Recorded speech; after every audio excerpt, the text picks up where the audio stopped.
Hi மக்கள் சேனலிருந்து நான் உங்க வித்யா. எல்லாரும் மோஸ்ட்லி கேட்ட ஒரு கொஸ்டின் இந்த வீடியோல நான் உங்களுக்கு கிளியர் பண்ண போறேன். ஸோ என்ன அப்படின்னு பார்த்தீங்கன்னா, இந்த மாதிரி நம்ம A4 ஷீட்ல ஒர்க் பண்றோம். பட் இது வந்து பார்த்தீங்கன்னா, ட்ரை ஆன பிறகு உதிர்ந்து கொட்டுது. இது எப்படி செக்யூர் பண்றது அப்படின்னு கேட்குறீங்க. ஸோ நான் உங்களுக்கு இதுல 3 ஸ்டெப்ஸ் வந்து சொல்லிக் கொடுக்குறேன். ஸோ ஃபர்ஸ்ட் வந்து பார்த்தீங்க அப்படின்னா, இந்த மாதிரி நைஃப் மாதிரி வச்சுட்டு காஞ்ச பிறகு இதுக்கு மேல உள்ளத ஜஸ்ட் வந்து இப்படி பீல் பண்ணி நீங்க எடுக்கலாம். நீங்கள் ஸ்கேல் வச்சு கூடவே பண்ணலாம். கொஞ்சம் ஷார்ப்பான ஸ்கேல் இருந்துச்சு, ஸ்டீல் ஸ்கேல் மாதிரி இருந்துச்சுன்னா அதை வச்சு நீங்கள் பண்ணலாம். ஸோ இப்படி பண்ணும்போது என்னாகும் அப்படின்னா, நம்ம மேலே போட்டிருந்த கோன் எல்லாமே வந்துடும். அதோட ஸ்டெயின் மட்டும் நமக்கு தெரியும். ஸோ இதுதான் வந்து பார்த்தீங்கன்னா ஃபர்ஸ்ட் மெத்தட். செகண்ட் மெத்தட் என்ன அப்படின்னு பார்த்தீங்கன்னா, செலோ டேப் வச்சு செக்யூர் பண்ணுறது. செலோ டேப் உங்ககிட்ட இந்த மாதிரி டிரான்ஸ்பரண்ட் டேப் இருந்துச்சு அப்படின்னா, இதை நீங்கள் எந்த இடத்துல செக்யூர் பண்ணணுமோ அந்த இடத்துல இது எல்லாமே ட்ரை ஆன பிறகு தான் பண்ணணும்.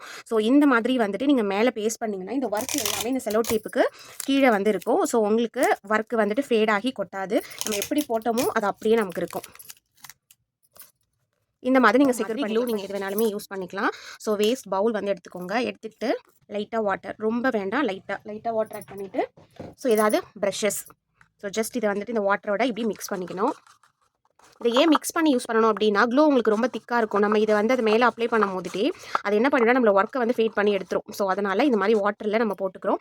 இப்போ உங்களுக்கு எந்த இடத்த செக்யூர் பண்ணணுமோ லைட்டாக அது மேலே டேப் பண்ணணும், போட்டு தேய்க்கக்கூடாது. ஏன்னா இதில் இருக்கிற ஈரம் காஞ்சிருக்கு. நீங்கள் டேப் இது மேலே போட்டு தேய்ச்சிங்கன்னா அது திரும்பவும் ஈரமாயிட்டு அந்த கலர் ப்ரௌன் கலரில் இருக்கு இல்லையா, அந்த கலரை வந்து திரும்ப கொடுத்து எல்லா இடத்தையும் ப்ரௌன் ஆக்கிடும். இப்போ வந்து பார்த்தீங்கன்னா சூப்பராக ட்ரையாக இருக்குது. காஞ்ச பிறகு இன்னும் பளிச்சுன்னு தெரியுது. ஸோ இந்த ட்ரிக்ஸில் எது உங்களுக்கு பிடிச்சிருக்குன்னு மறக்காமல் கமெண்ட் செக்ஷனில் சொல்லுங்கள். தேங்க்யூ.